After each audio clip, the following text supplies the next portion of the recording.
श्री स्वामी समर्थ मैत्रिणींनो, आज मी मुलांना टिफिनवर देणार आहे ढोकळा।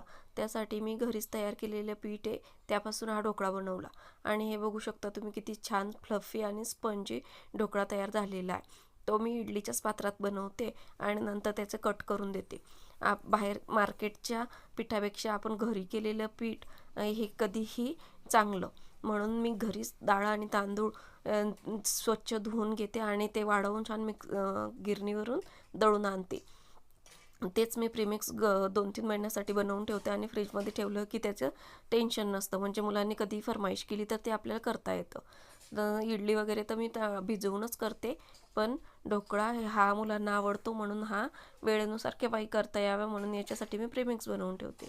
तुम्हाला जर माझं प्रीमिक्स हवं असेल तर मला कमेंटमध्ये नक्की लिहा।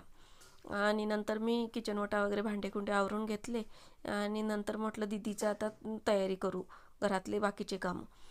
तर आज मला बनवायचं आहे लिंबाचं लोणचं आणि त्याच्यासाठी मी लिंब स्वच्छ गरम पाण्यामध्ये धुवून वगैरे ठेवून घेतले आणि पुसून ठेवलेले आहे।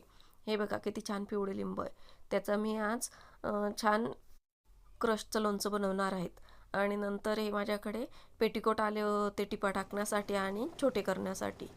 तर मी त्यांना पेटीकोटांना आतमध्ये फोल्ड करून छोटेही करून घेतले आणि टिपा टाकून घेतल्या। पेटीकोट असे छोटे केले की वाटतही नव्हते की ते छोटे केलेले। खूप छान पद्धतीने छोटे झाले।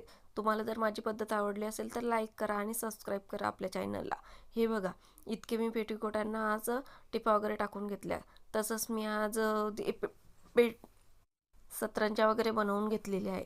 या अशा सतरंजाची मला खूप हौस होती, म्हणून आज तो माणूस आला होता तर मग ही बनवून घेतली। एक जेवणासाठी एक लंबी आणि ही त्यातून डबलची आहे।